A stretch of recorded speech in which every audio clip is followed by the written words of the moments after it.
Most people don't set out to destroy their own lives. The road to ruin is paved with tiny, almost invisible steps. This isn't about malice, it's about the quiet spaces that grow between two people who once promised each other forever. There's a brutal, unspoken truth about married women. It's not weakness, but a vulnerability woven into long-term relationships. No one wakes up and decides to betray everything.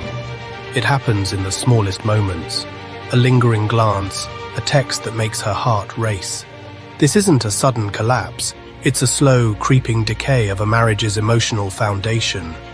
So why are some married women so easy to lure in? And how do they justify it? Let's begin. It all begins in the silence, not comfort, but unmet needs. A marriage can cool into a predictable orbit of responsibilities, losing emotional intimacy. She yearns to be seen as a woman, not just a wife or mother. When validation disappears at home, the psyche scans for it elsewhere, not as betrayal, but as a subconscious hunger for connection. Even a simple compliment or empathetic ear can feel like a feast to someone starved of attention. The external attention feels like a lifeline, not a threat. Routine becomes suffocating. Novelty is intoxicating. The new person is an escape from the mundane, a spark in a predictable life. Over time, her identity as an individual fades, replaced by roles and obligations. An emotional affair offers a chance to reclaim that lost self. The void isn't always the husband's fault, it's often life itself. The initial connection is framed as innocent, he's just a friend. But secrecy follows, and emotional energy shifts outside the marriage. The new person is idealized, while her husband is seen through the lens of daily friction. She doesn't see the danger, she feels more alive, believing this makes her a better wife and mother. The slow, silent drift has begun. Once the emotional connection is made, cognitive dissonance sets in. Her actions conflict with her beliefs. The mind must resolve it, end the connection or change the belief. Changing the belief is easier. She tells herself it's not cheating if it's not physical. She reframes her marriage, magnifying frustrations and cataloging disappointments. Her husband becomes the antagonist. She becomes the victim. I deserve this, she thinks, after years of sacrifice. The affair is no longer a transgression, but compensation.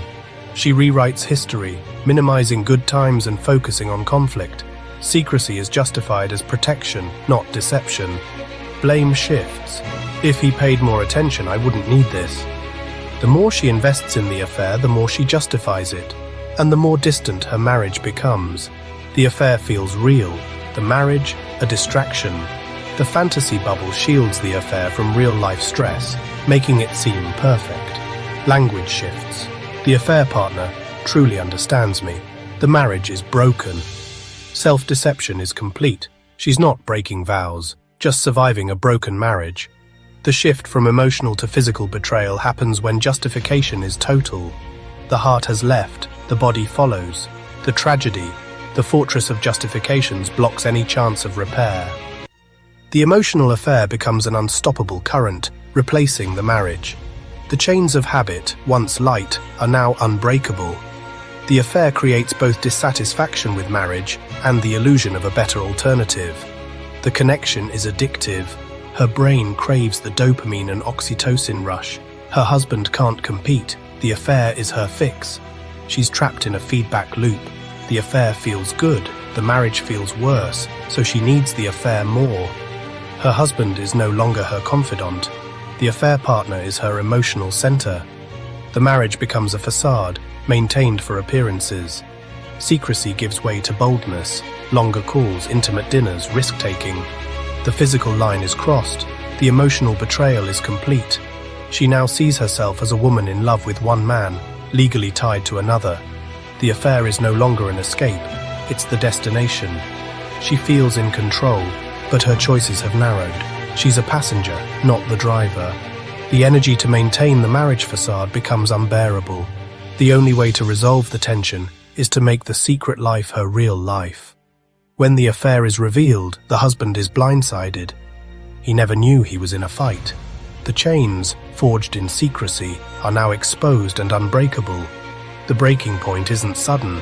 It's the final fracture after years of silent erosion. This isn't an indictment, but an explanation, a map of a treacherous emotional landscape. The journey from committed partner to emotional affair is a slow drift of compromises and justifications. Understanding this isn't about blame, it's about recognizing warning signs, silence, secrecy, shifting priorities. These are symptoms of a deeper disconnect, a void being filled from the outside. Knowledge is defense. If you see the pattern, you hold the power to stop the erosion before it's too late.